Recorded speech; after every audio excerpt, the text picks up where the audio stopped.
That's correct.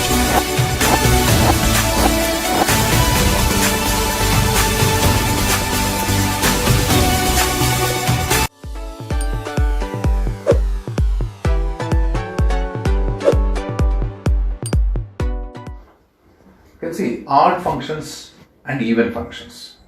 This is one type of functions and very important for doing definite integrals, right? See that odd and even functions.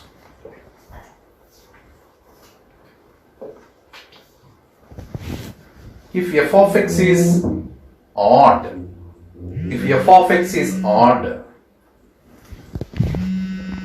if f of x is odd, then f of minus x is equal to minus of f of x. That is the condition. అంటే f of x లో x బదులు minus x పెడితే result ఏం రావాలి, minus of the original function రావాలి. Then f of x is called as odd function. Suppose if f of x is even, then f of minus x is equal to f of x. అంటే x బదులు ఇక్కడ minus x పెడితే F of minus X ఏం కావాలి, మళ్ళీ f of X రావాలి, original function వచ్చేయాలి. అప్పుడు ఆ ఎఫ్ ఆఫ్ ఎక్స్ ఏమంటాం మనం, ఈవెన్ ఫంక్షన్ అంటాం. కాబట్టి ఇక్కడ ఈవెన్ ఫంక్షన్ ఏంటి, ఆడ్ ఫంక్షన్ ఏంటి అనేది మనం క్లియర్గా తెలుసుకోవాలి. ఇంకోటి చూడండి, ఉంటే ఈవెన్ ఉండాలి, లేకపోతే ఆడ్ అనకండి. ఎందుకంటే ఆడ్ ఈవెన్ ఫంక్షన్స్ కాకుండా మళ్ళీ వేరే పడి ఉంటాయి. కాబట్టి ఆడ్ ఫంక్షన్స్ ఈవెన్ ఫంక్షన్స్ కాకుండా వేరే కూడా ఉంటాయి, నెయిదర్ ఆడ్ నార్ ఈవెన్ అనేవి కూడా ఉంటాయి.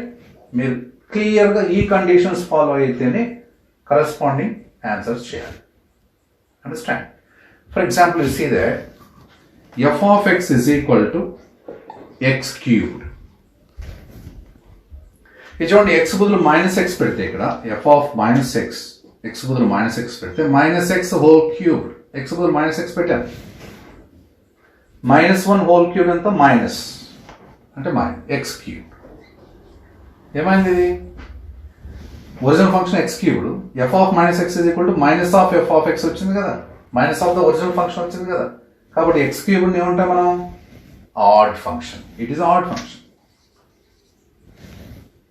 అదేవిధంగా చూడండి, f of x is equal to X power 6 plus 2.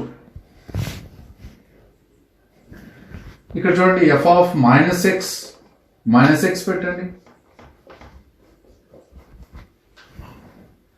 Minus X whole power 6 ఏమవుతుంది, ఎక్స్ పవర్ 6 అవుతుంది. ఎందుకంటే మైనస్ 1 పవర్ 6 ఈవెన్ పవర్ ఉంది కాబట్టి మైనస్ ప్లస్ అయిపోతుంది, ప్లస్ 2. కాబట్టి ఎక్స్ బదులు మైనస్ ఎక్స్ పెడితే మళ్ళీ ఒరిజినల్ ఫంక్షన్ వచ్చేస్తుంది కదా, అప్పుడు దీని ఏమంటాం మనం, ఈవెన్ ఫంక్షన్ అంటాం. అదేమంటాం మనం, ఈవెన్ ఫంక్షన్ అంటాం. ఫర్ ఎగ్జాంపుల్ ఇక్కడ మనం చూస్తే ఆడ్ ఈవెన్ రెండు కాకుండా ఉండే కూడా ఉన్నాయి. చూడండి, ఇక్కడ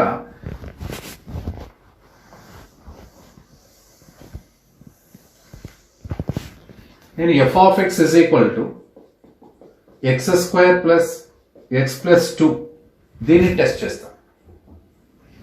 ఇక్కడ F of minus X is equal to minus X whole square minus X plus 2. Minus X whole square అంటే ఎక్స్ స్క్వేరే, ఇది మైనస్ ఎక్స్ ప్లస్ 2. ఇది original function as it is వచ్చిందా, రాలేదు, అంటే ఈవెన్ ఫంక్షన్ కావాలి.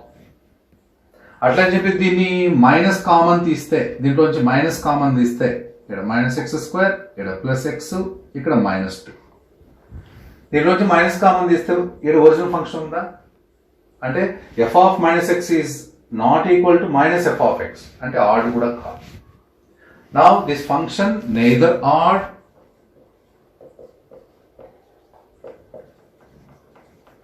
నార్ ఈవెన్. కాబట్టి మీరు ఒక ఫంక్షన్ మీ చేతికి ఇస్తే అది ఆడ్ ఫంక్షనా, ఈవెన్ ఫంక్షనా, నెయిదర్ ఆడ్ నార్ ఈవెనా అనేది మీరు డిసైడ్ చేయాలి. అండర్స్టాండ్? సో క్లియర్గా నోట్స్ రాసుకోండి. నేను కొన్ని ఎగ్జాంపుల్స్ ఇంకా ఇస్తాను, దీంట్లో మీరు వర్కౌట్ చేయండి. సో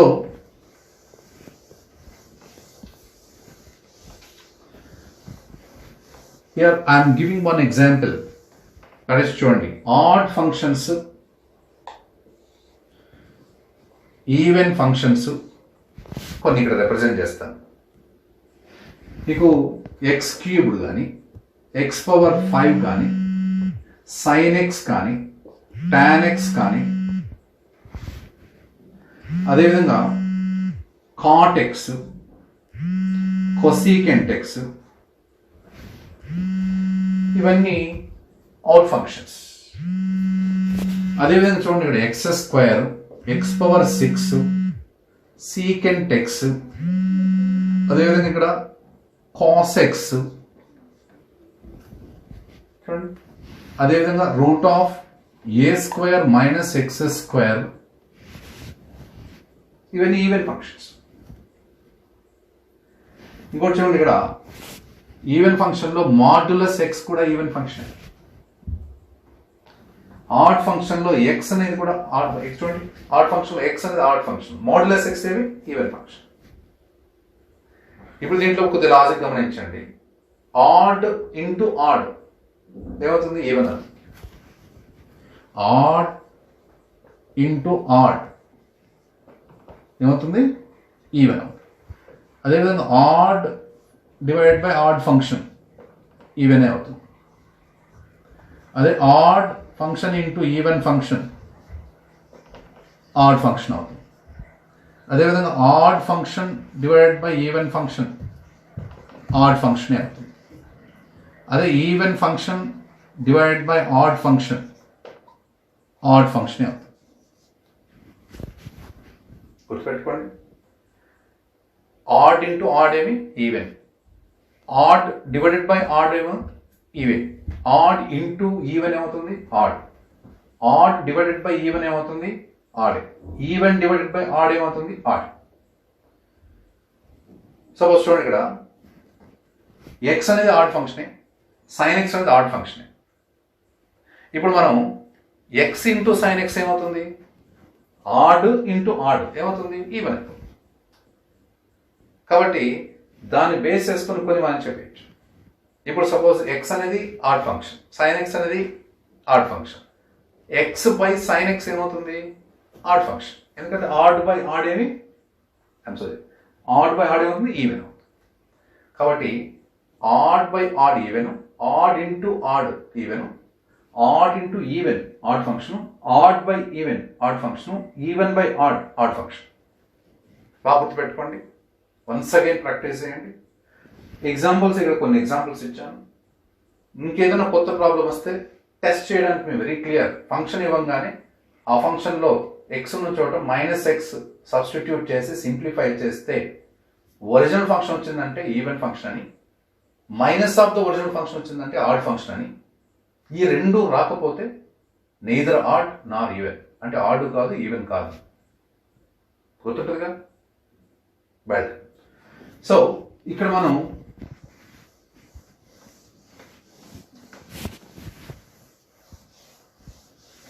కొన్ని ఎగ్జాంపుల్ ప్రాబ్లమ్స్ వర్కౌట్ చేద్దాం. ఇన్వర్స్ ఫంక్షన్స్ మీద కొన్ని చూడండి. Inverse functions, okay, function of functions, వీటి మీద కొన్ని ఎగ్జాంపుల్ ప్రాబ్లమ్స్ వర్కౌట్ చేద్దాం. ప్రీవియస్ ఈసెట్ కానీ ప్రీవియస్ ఎంసెట్లో వచ్చిన క్వశ్చన్స్ అవి. ఫ్యూ క్వశ్చన్స్ మన ఇక్కడ ఇంపార్టెంట్గా మనం చూద్దాం. ఓకే, ఇక్కడ కొన్ని బేసిక్ రిజల్ట్ చూడండి. If f of x is equal to ax plus b divided by cx minus a. బాగా గమనించండి, న్యూమరేటర్ డినామినేటర్లో అవి పాలినామియల్ ఫంక్షన్స్. అవి న్యూమరేటర్లో ఎక్స్ కోఎఫిషియంట్, డినామినేటర్లో కాన్స్టెంట్ టర్మ్ రెండు ఎలా ఉన్నాయి? ఈక్వల్ అండ్ ఆపోజిట్ ఉన్నాయి. ఇక్కడ ఏ ఉంటే ఇక్కడ మైనస్ ఏ ఉంది. ఇటువంటి ఫంక్షన్కి ఇన్వర్స్ ఫంక్షన్ కనుక్కోమన్నారు. ఎఫ్ ఇన్వర్స్ ఆఫ్ ఎక్స్ ఏంటో కనుక్కోవాలి.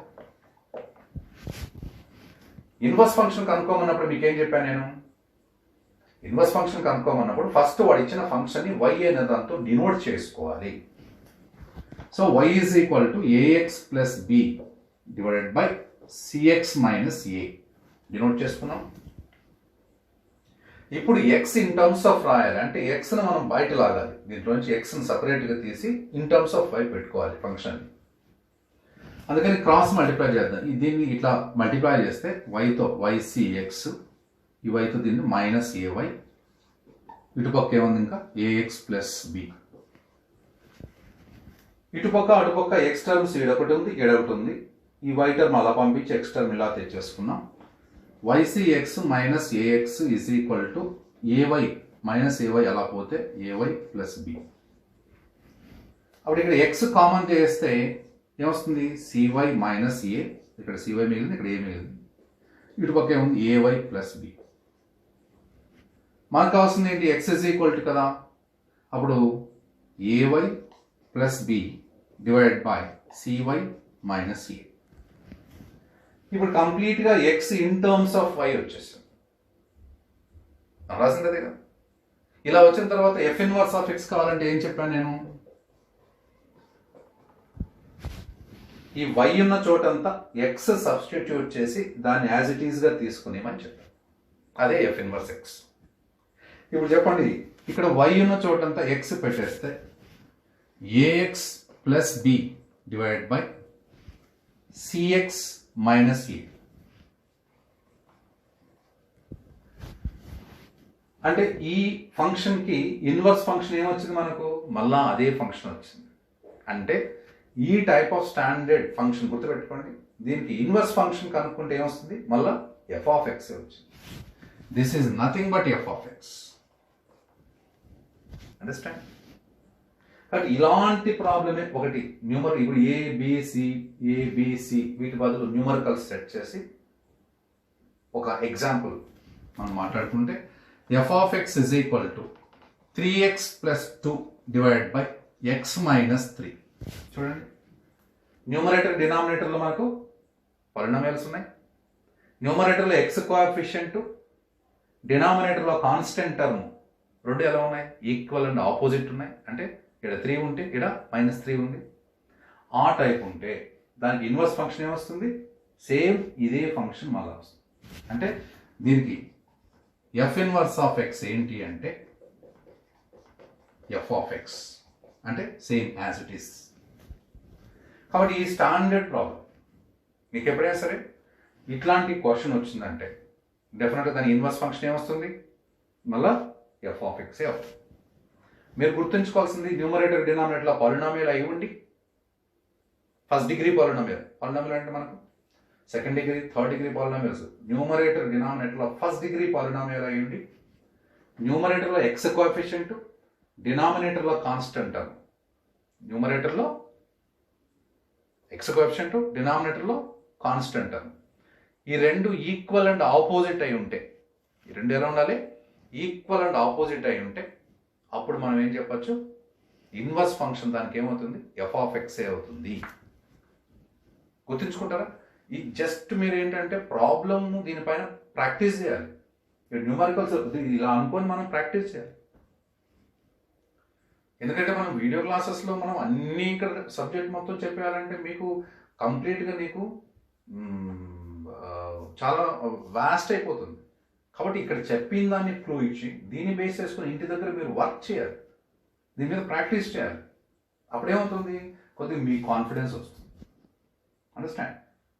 కాబట్టి ప్రతి ఒక్క విషయాన్ని కూడా ఇప్పుడు యాజ్ ఇట్ ఈస్ మనం ఈ చెప్పిన దాన్ని ఫస్ట్ అర్థం చేసుకోవాలి, ప్రాక్టీస్ అయిపోవాలి. ఇంకా దీన్ని బేస్ చేసుకొని మీరు కొన్ని ప్రాబ్లమ్స్ని ఎక్స్ట్రాగా మీరు ఓన్గా చేస్తే మీకు ఒక సెల్ఫ్ కాన్ఫిడెన్స్ క్రియేట్ అవుతుంది.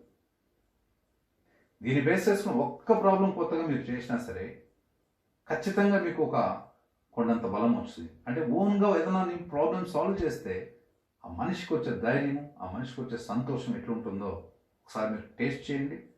డెఫినెట్గా అది మిమ్మల్ని బూస్ట్ చేస్తుంది, సక్సెస్ వైపు నడిపించేస్తుంది. అండర్స్టాండ్? కాబట్టి ఇక్కడ ఈ ప్రాబ్లం మీరు క్లియర్గా నోట్ చేసుకుంటారు. నేను చెప్పిన పద్ధతి మీరు పాస్ చేయండి, వీడియో పాస్ చేసి నోట్ చేసుకోండి. నోట్ చేసుకున్న తర్వాత మళ్ళీ కంటిన్యూ చేయండి. నేను ఇప్పుడైతే అరేంజ్ చేస్తున్నాను, మీరు నా నోట్ చేసుకోవడానికి నేను టైం ఇవ్వను, కానీ మీరు వీడియో పాస్ చేసుకొని నేను నోట్ చేసుకోవచ్చు, అవకాశం ఉంటుంది. Understand? Okay, right. We'll take the another example, the another problem. Understand? అది ఈ సెట్ ఎం సెట్లో రెగ్యులర్గా వస్తున్న ప్రాబ్లమ్స్ ఇక్కడ ప్రాక్టీస్ చేస్తున్నాం. ఓకేనా? చూడండి, the another problem. If F of x is equal to root of a square minus x square, then f inverse of x is equal to, right? ఇప్పుడు కూడా ఏం చేయాలి? ఇన్వర్స్ ఫంక్షన్ కనుక్కోమన్నాడు కదా. కాబట్టి మీకు ఇచ్చిన ఫంక్షన్ ఏమనుకోవాలి? y అనుకోవాలి. f ఆఫ్ x బదులు y పెట్టుకుంటే root of a square minus x square. ఇప్పుడు y in terms of x ఉన్నదాన్ని ఏం చేయాలి?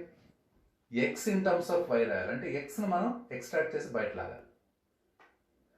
ఇది స్క్వేర్ రూట్ ఉంది కాబట్టి బోత్ సైడ్స్ స్క్వేరింగ్ చేస్తే ఇటుపక్క y స్క్వేర్ అవుతుంది, ఇటుపక్క స్క్వేర్ రూట్ క్యాన్సిల్ అయ్యి a square minus x square అవుతుంది. అప్పుడు మైనస్ x స్క్వేర్ ఇటుపక్క వచ్చి y స్క్వేర్ అలా పోతే x square is equal to a square minus y square. అప్పుడు x ఈజ్ ఈక్వల్ టు కాబట్టి ఈ స్క్వేర్ ని అటుపక్క పంపిస్తే స్క్వేర్ రూట్ అవుతుంది. తెలుసు కదా? x స్క్వేర్ ఉంది కదా, ఆ స్క్వేర్ ఉంది, ఆ ఎక్స్ పెట్టేసి ఆ స్క్వేర్ని అటుపక్క పంపిస్తే ఏమవుతుందమ్మా? స్క్వేర్ రూట్ అవుతుంది. Square root of a square minus y square. అంటే ఏమి? కంప్లీట్గా x in terms of y రాసేసాం. ఇప్పుడు మనం ఏం చేయాలి? ఎఫ్ ఇన్వర్స్ ఆఫ్ ఎక్స్ ఏంటి అంటే ఇక్కడ వై ఉన్న చోట అంతా ఏం పెట్టాలి? ఎక్స్ పెట్టేస్తే అది మనకి ఎఫ్ ఇన్వర్స్ ఆఫ్ ఎక్స్ అవుతుంది. సో సబ్స్టిట్యూట్ చేయండి, y ఉన్న చోట ఎక్స్ పెట్టేసేయండి, ఏ స్క్వేర్ మైనస్ ఎక్స్ స్క్వేర్. కాబట్టి route of a square minus x square కి ఇన్వర్స్ ఫంక్షన్ ఏంటి అంటే మళ్ళా ఎఫ్ ఆఫ్ ఎక్స్ వచ్చింది. This is nothing but F of X. అవునా? ఇక్కడ ఏ అంటే కాన్స్టెంట్, ఎక్స్ అంటే వేరియబుల్. కాబట్టి ఇట్లాంటి ఫంక్షన్ ఏమిటి చెప్పండి? F of x is equal to root of 4 minus x square. చూడండి, instead of a square, a square బదులు ఏముంది అక్కడ? 4 ఉంది. ఇప్పుడు దానికి ఇన్వర్స్ ఫంక్షన్ ఏమవుతుంది? ఇప్పుడు దీనికి ఇన్వర్స్ ఫంక్షన్ ఏమవుతుంది? ఇప్పుడు ఇదే మోడల్ మనం తీసుకుంటే అది root of a square minus x square మోడలే కదా. కాబట్టి దానికి ఇన్వర్స్ ఫంక్షన్ ఏమవుతుంది?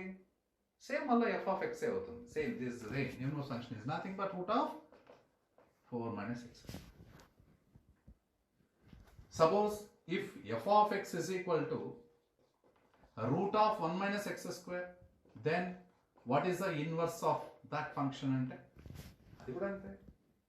ఇన్స్టెడ్ ఆఫ్ ఏ స్క్వేర్ ఏముందా? 1 ఉంది. సో ఏ స్క్వేర్ మైనస్ ఎక్స్ స్క్వేర్ ఫార్మే కదా ఇప్పుడు.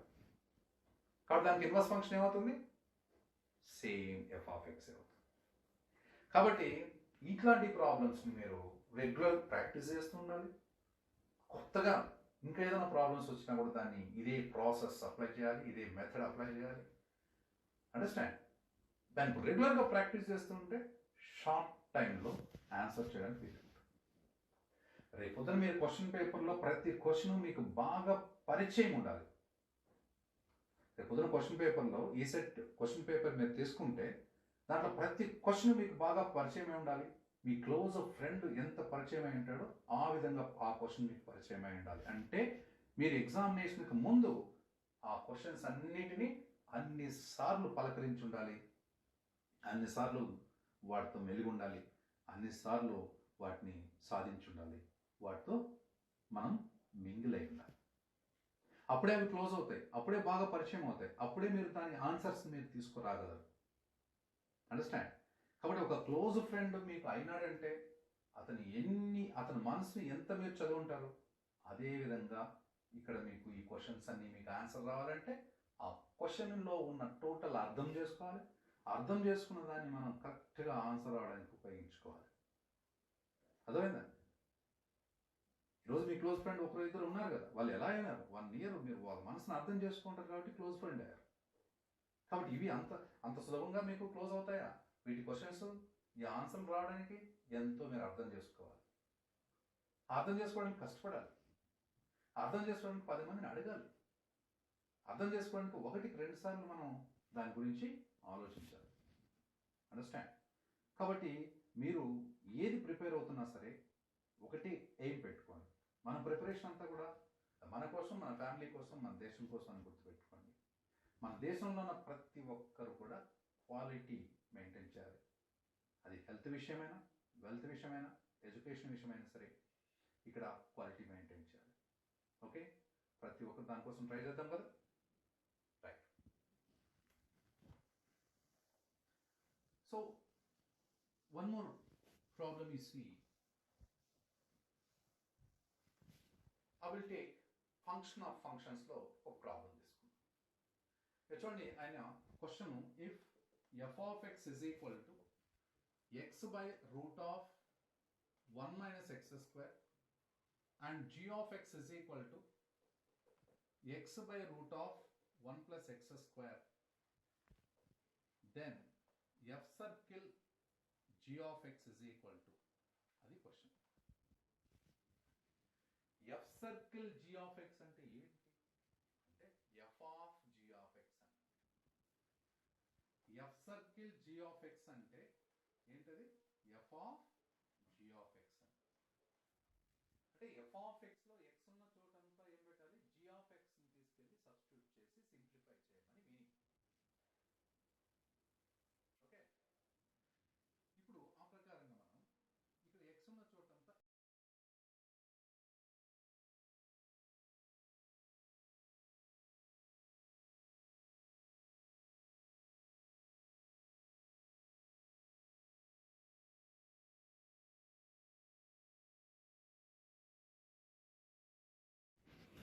చూడండి, ఇక్కడ x ఉన్న చోటంతా g of x అనే ఫంక్షన్ ఏదైతే ఉందో అది సబ్స్టిట్యూట్ చేశాను.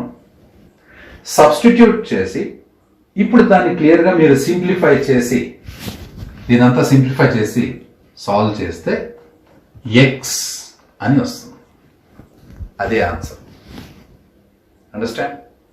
మీరు కొద్దిగా మీరు ఓపిక ఏం చేయాలి, ఇక్కడ ఈ స్క్వేర్ చేస్తే స్క్వేర్ రూట్ పోతుంది, ఇంక ఎల్సిఎం తీసుకోవాలి. ఆ ఎల్సిఎం తీసుకున్నప్పుడు ఇది క్యాన్సిల్ అయ్యేసి రిమైనింగ్ సింప్లిఫై చేసుకుంటే ఇలా వస్తుంది. అది మీరు ఇంటరాక్ట్ చేయాలి. చేస్తారు కదా, చేయండి. చేసి ప్రాక్టీస్ చేయండి. ఇట్లాంటిదే కాకుండా ఫంక్షన్ ఆఫ్ ఫంక్షన్స్ మీద మనకి ఎటువంటి ప్రాబ్లం వచ్చినా సరే మనం చేసేటట్టు రెడీగా ఉండాలి. ఓకే, సో నేను చెప్పిన టైప్స్ ఆఫ్ ఫంక్షన్స్ మీరు బాగా చదవండి. అదే ఇప్పుడు చెప్పిన ఎగ్జాంపుల్స్, ఈ టైప్ ఆఫ్ ఎగ్జాంపుల్స్ని వర్కౌట్ చేయండి. మన సాయి మీద కోటి ఈ సెట్ మెటీరియల్లో మీకు ప్రాబ్లమ్స్ ఇన్ డీటెయిల్గా ఉన్నాయి. ఆ ఇన్ డీటెయిల్ ప్రాబ్లమ్స్ అని వర్కౌట్ చేయండి, సాల్వ్ చేయండి. సో మీకు ఒక ఐడియా వస్తుంది, ఎగ్జామినేషన్ ఈజీగా అటెంప్ట్ చేస్తారు, మంచి మార్కులు వస్తే మంచి ర్యాంక్ వస్తుంది. ఓకే, సో ఫంక్షన్స్ అనే టాపిక్ మనం క్లియర్గా, ఫంక్షన్ అంటే ఏంటి, డొమైన్ అంటే ఏంటి, కోడొమైన్ అంటే ఏంటి, రేంజ్ అంటే ఏంటి, అదేవిధంగా టైప్స్ ఆఫ్ ఫంక్షన్స్ ఏమున్నాయి, రియల్ వాల్యూడ్ ఫంక్షన్స్ ఏంటి, ట్రాన్సెండెంటల్ ఫంక్షన్ ఏంటి, అదేవిధంగా ఐడెంటిటీ ఫంక్షన్ ఏంటి, పాలినామియల్ ఫంక్షన్ అంటే ఏంటి, అదేవిధంగా మీకు ఈ integer, greatest integer function are step function అంటే ఏంటి, మాడ్యులస్ ఫంక్షన్ అంటే ఏంటి, అదేవిధంగా ఆడ్ ఈవెన్ ఫంక్షన్స్ అంటే ఏంటి, ఇన్వర్స్ ఫంక్షన్ అంటే ఏంటి, మాడ్యులస్ ఫంక్షన్ అంటే ఏంటి, సిగ్నమ్ ఫంక్షన్ అంటే ఏంటి, అదేవిధంగా దీని మీద ఫంక్షన్ ఆఫ్ ఫంక్షన్స్ అంటే కాంపోజిట్ ఫంక్షన్స్ ఎలా ఉంటాయి, వీటి మీద కొన్ని ప్రాబ్లమ్స్ ఏ విధంగా ఈ సెట్ ఎంసెట్లో ఇచ్చాడు అనేది మీకు చెప్పాను. కాబట్టి ఈ ఫంక్షన్స్ అనే టాపిక్ మీద కొద్దిగా మీరు గట్టిగా ఉండండి. ఇంకా ట్రిగ్నామెట్రికల్ ఫంక్షన్స్ మన సపరేట్గా మీరు వేరే చాప్టర్లో డిస్కస్ చేస్తారు.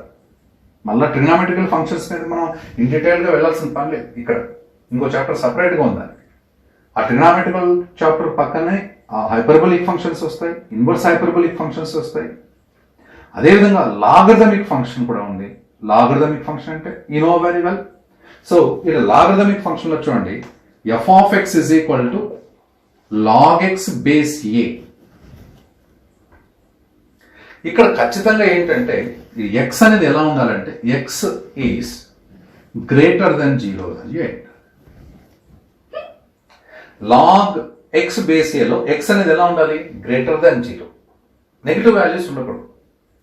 Log of -1 not defined, log of -1 not defined, only positive values is defined. X is equal 0 అయితే లాగ్ 0 వాల్యూ ఎంత అంటే -∞. కాబట్టి ఈ లాగరిథమిక్ ఫంక్షన్ కూడా ఏ వాల్యూస్ డిఫైన్ అవుతుందో మీకు తెలుసు. ఏ వాల్యూస్ డిఫైన్ అవుతుంది అది? ఇక్కడ ఎక్స్ అనేది పాజిటివ్ వాల్యూస్ మాత్రమే డిఫైన్ అవుతుంది. ఇది బేస్. దీనికి ఇన్వర్స్ ఫంక్షన్ ఏమవుతుంది అంటే, లాగరిథమిక్ ఫంక్షన్కి ఇన్వర్స్ ఫంక్షన్ ఏమవుతుందంటే a power x is exponential function. చూడండి ఇది బేస్. ఇది చూడండి లాగ్ ఎక్స్ బేస్ ఏకి ఇన్వర్స్ ఫంక్షన్ ఏంటి? A power x. ఇప్పుడు చూడండి లాగ్ ఎక్స్ బేస్ 2 ఉందనుకో, log x base 2 f of x is equal to log x base 2 ఉందనుకోండి, దానికి ఇన్వర్స్ ఫంక్షన్ ఏమవుతుంది చెప్పండి? ఇక్కడ చెప్పినట్టు లాగ్ ఎక్స్ బేస్ ఏకి ఇన్వర్స్ ఫంక్షన్ ఏంటి? ఏ పవర్ ఎక్స్ కదా. అలాగే ఇక్కడ లాగ్ ఎక్స్ బేస్ 2 కి ఇన్వర్స్ ఫంక్షన్ ఏంటి? 2 పవర్ ఎక్స్. బేస్ ఎంత ఉంది? 2 పవర్ ఎక్స్. అట్లా మనం లాగరిథమిక్ ఫంక్షన్, ఈ ఎక్స్పోనెన్షియల్ ఫంక్షన్ ఒకదానికొకటి ఇన్వర్స్ ఫంక్షన్స్, అలాగే మనకేంటంటే ఈ trigonometrical functions, inverse trigonometric functions, hyperbolic functions, inverse hyperbolic functions, ఇవన్నీ ఒక చాప్టర్లో మీరు ట్రిగ్నామెట్రీ అనే చాప్టర్లో 1 by 1 నేర్చుకుంటారు. అదేవిధంగా లాగరిథమిక్ ఫంక్షన్స్, ఎక్స్పోనెన్షియల్ ఫంక్షన్స్, ఈ రెండు కూడా మీకు చెప్పాను ఇక్కడ.